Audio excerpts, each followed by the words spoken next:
Good afternoon, and welcome to Farm Focus for Wednesday, January 30th. Grain prices bounced back today across the board, mostly regaining losses from yesterday. The market continues to wait on China trade news for further direction. March corn futures were up 4 cents today, finishing at $3.81 per bushel. New crop December corn up 3 cents at $4.04. March soybeans 2 cents higher at $9.21. New crop November beans up 2 cents at $9.60. Kansas City March wheat futures were 3 cents higher on the day, finishing at $5.02, with Minneapolis March wheat up 3 cents at $5.72. Outside markets were supportive pretty much across the board today. Crude oil making a new high for the move, up 89 cents a barrel at $54.20.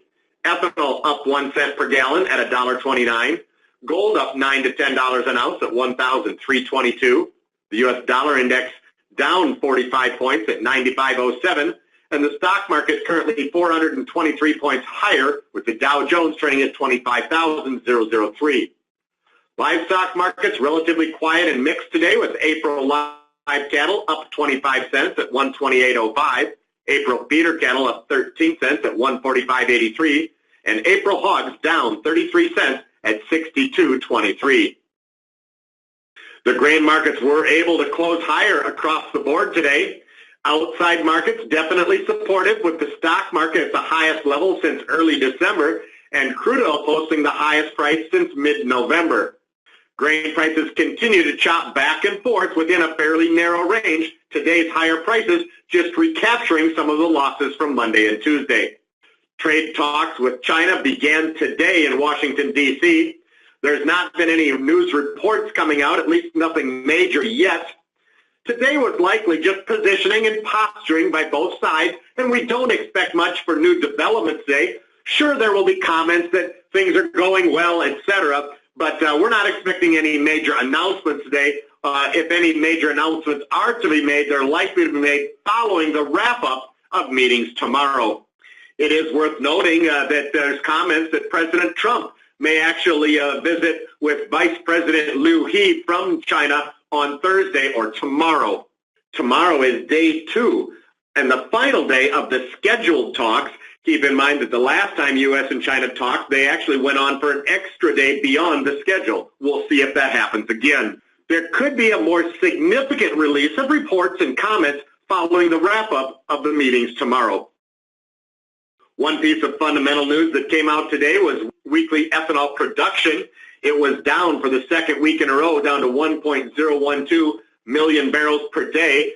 That's down 2.7% from last year at this time, which is shown in the red line. This year is shown in the yellow line. And our year-to-date production slipping compared to USDA's estimates. Currently, year-to-date production is down 0.7%. USDA is projecting that corn use will be down just 0.1%. So we are running behind the pace needed to reach USDA's corn use for ethanol estimate. We need to see margins improve, and then production could improve as well.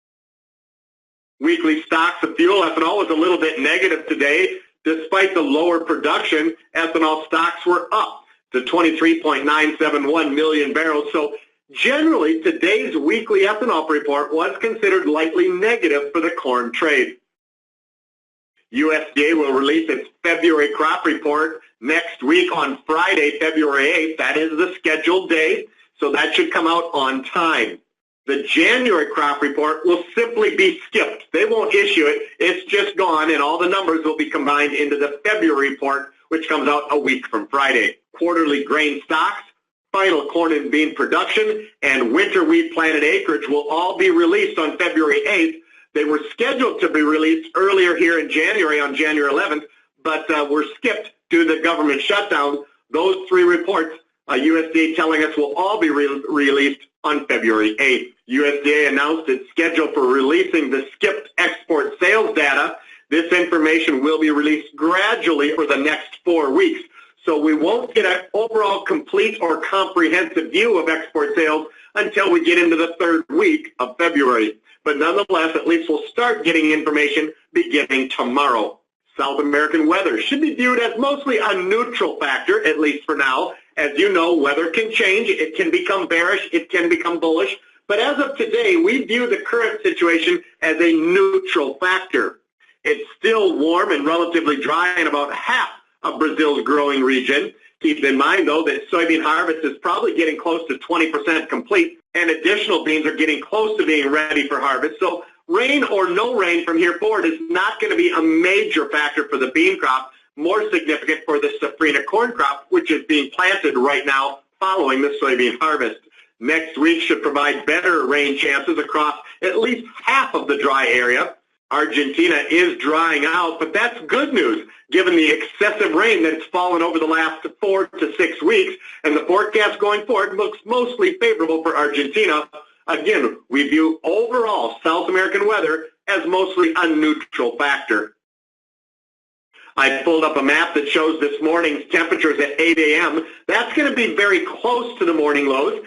Some of the daily lows could be just a little bit lower than this, but nonetheless, it gives us a very good idea with that 0 or below 0 line cutting through part of the winter wheat belt, areas that were below 0 and did not have snow cover from parts of central Nebraska through northern Missouri and central Illinois, Indiana. This area is part of the area that could be seeing some possible winter kill in these areas that went well below 0 and yet didn't have snow cover. Unfortunately, even if there was winter kill damage, we really won't know how significant until the crop starts coming out of dormancy. So it's going to be quite some time before we really understand if this cold weather had an effect on the winter wheat yield potential or not. In any case, near record all-time low temperatures in much of the north-central portion of the U.S., either record or near all-time record, not just for the day, but maybe for some of the coldest temperatures of all time, with temperatures at 20 below as far south as central Illinois and Des Moines, Iowa. Taking a look at today's March corn chart, corn prices continue to be stuck in a very narrow range over the last week and a half to 2 weeks. Monday and Tuesday, prices were a little lower. Today, a little bit higher. We are challenging, again, the upper end of our pennant formation. We've challenged that level back right around the first of the year. We challenged that level about 2 weeks ago, and now we're challenging it again. If the corn market can break through the upper end of this pennant formation, it may signal a move somewhere in the 387 to 391 level. Those are the multiple highs that were posted going all the way back to early October. Technical indicators have been jumping around back and forth within a neutral range for the most part, but they do look pretty good today. So as of today's close, the chart is challenging overhead resistance. Technical indicators look pretty good. It wouldn't be a surprise to see corn break through and see a little bit of buying here over the next few days, maybe a week or so. We're not wildly bullish, but it does look like the corn market may be able to move a little higher.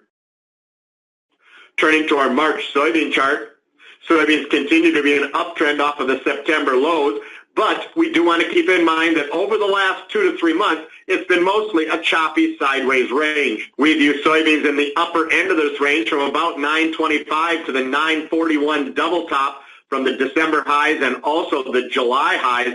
We look at this as being an area where we would want to be aggressive sellers of soybeans.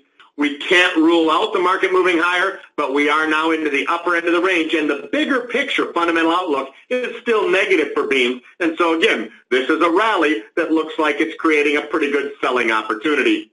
We also want to note that technical indicators are getting into the overbought range. They're not extremely overbought, but they're into the overbought range. So again, we're up into that area that presents a good selling opportunity for soybeans. Turning to our March Kansas City wheat chart, wheat prices did close higher today, but on the charts, it really didn't have a big impact. It's still mostly an inside day within yesterday's range. But as we've mentioned, the trend has turned up off of the November lows, given the fact that the December lows did not make new lows, and the lows here about 2.5 weeks ago did not take out the December lows. And if this morning's lows hold, we see a pattern of higher lows. That's a good sign. We also have our moving averages, the 10, 20, and 40-day moving averages all pointed higher. So the wheat market does look to be on pretty solid ground from a technical standpoint, even though we've had a correction over the last 3 or 4 days. We expect solid support in the wheat market and wouldn't be surprised to see us challenging the 518 level and then even the 524 level as we move through the month of February and into the month of March. Here are Heartland Farm Partners grain marketing recommendations for Wednesday afternoon, January 30th. No changes in our recommendations today. We're sitting tight in corn, although we do have some targets in place where we're willing to make additional sales if the market can rally a little bit further. In soybeans, we're 50% sold on the insured bushels for new crop beans, and we do have a target if the new crop November futures can get 975 or better, and that's an if.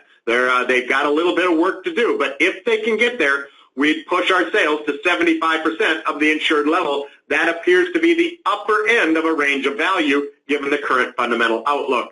In wheat, we've got good sales on the books. We're not going to add the sales at this time with the chart looking like it could be making a major turn and setting some pretty substantial bottoms. So we'll be patient on wheat. We're looking for higher prices as we move through winter and into the springtime for U.S. wheat prices. Turning to our option recommendations, no positions at this time. The market's been chopping back and forth in a very narrow range.